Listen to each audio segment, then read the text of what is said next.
minutes about a few things, and I want to talk a little bit about what we've done in the Trump administration. I want to give you a rundown of what this administration is doing on digital assets policy, but I also want to talk about some of the principles that help guide us as we develop this policy.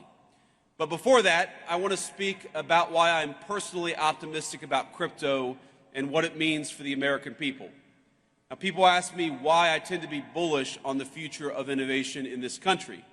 Now, I spent enough time in Silicon Valley to recognize the difference between good tech, technology that boosts our productivity, makes our lives richer, that grounds us in the real world and complements our day-to-day lives. That's the good technology, but there's also some bad technology out there. And when it comes to crypto, I think the last several years have made it clear that we're talking about genuine, ground-up innovation, one that's already improving the well-being of tens of millions of our fellow citizens. I believe it's 50 million Americans own Bitcoin, and I believe that's going to be 100 million before too long.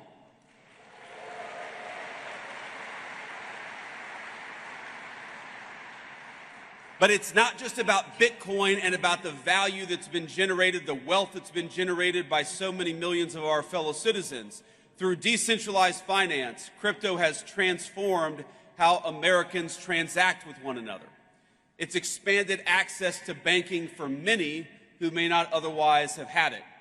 And every single day, I feel like I see some groundbreaking new use of blockchain tech, whether it's in supply chain management, whether it's in hospitals, or whether it's in changing how we track and store patients' private health records. But for each of these new forward-looking applications, I also feel like there's an incredibly value-conservative element to crypto technology, and that's as a hedge. Crypto is a hedge against bad policymaking from Washington, no matter what party is in control.